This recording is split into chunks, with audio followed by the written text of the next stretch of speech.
அம்மா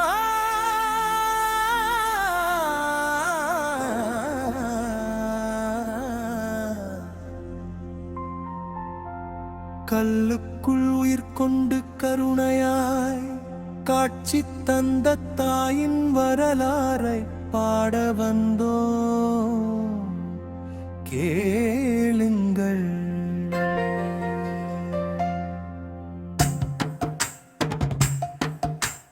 கல்லுக்குள் வாழ்ந்த தாயே மாரியம்மா, மணப்பாறை மண்ணிலே வந்த மாரியம்மா, வேப்பிலை மணம் வீசும் வேத தெய்வமே, விண்ணும் மண்ணும் போற்றும் மாரியம்மா, மூங்கில் மரம் வேப்ப மரம் நிறைந்திருந்த காடிது, வானுயர்ந்த மூங்கிலெல்லாம் வெட்ட வேண்டிய நாளிது, வேப்ப மரம் வேரோடு சாய்ந்த அந்த நேரமிலே மண்ணுக்குள் புதைந்திருந்த கல் ஒன்று தெரிந்ததம்மா. அம்மா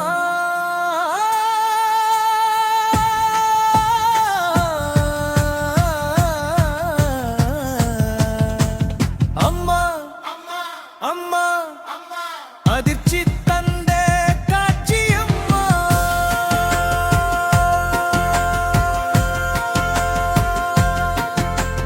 கடப்பாறை முனைப்பட்டதும் கல்லுக்குள் ரத்தம் கசிய பதறியோடி மக்கள் எல்லாம் பெரியோரை அழைத்தடமா, அருள் வந்து பக்தன் வாய் உண்மை சொல்ல தொடங்கியது, நான் மகமாயி என்றே மாரியம்மா உரைத்தது. கல்லுக்குள் வாழ்ந்த தாயே மாரியம்மா, மணப்பாறை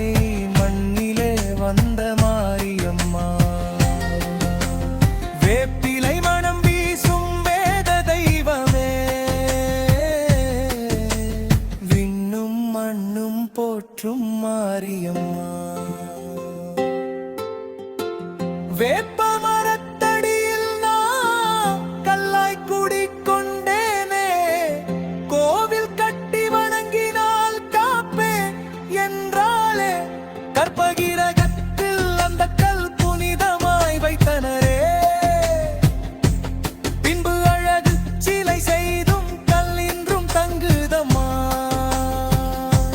சமயபுரம் தாயின் தங்கை என்று சொல்லும் பெருமை இது, காவிரி தென்கரையில் இவள் அருள் தரும் திருநிலவு, தமிழ் வருட பிறப்பன்று திருவிளக்கு பூஜையம்மா, சித்திரை 2ஆம் நாளில் பால் குட விழா கோலமம்மா, கல்லுக்குள் வாழ்ந்த தாயே மாரியம்மா, மணப்பாறை மண்ணிலே வந்த மாரியம்மா, வேப்பிலை மணம் வீசும் வேத தெய்வமே, விண்ணும் மண்ணும் போற்றும் மாரியம்மா, வேப்ப மரத்தடியில் தோன்றியதால் வேப்பிலை மாரியம்மா, வேப்பிலை மணம் வீசும் பாறையிலே பிறந்ததால் மணப்பாறையம்மா, நோய் நொடிகள் தீர்க்கும் தாயே நம்பி வந்தோர் காவலம்மா, கண்ணீர் துடைக்கும் கருணை தெய்வம் மணப்பாறை மாரியம்மா, அம்மா அம்மா அருள் தாரா அருள் தாரா.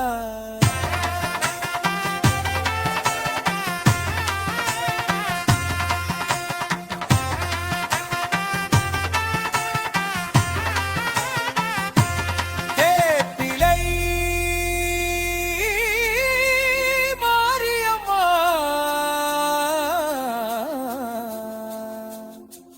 சரணம் சரணம் மகமாய் தாயே சரணம்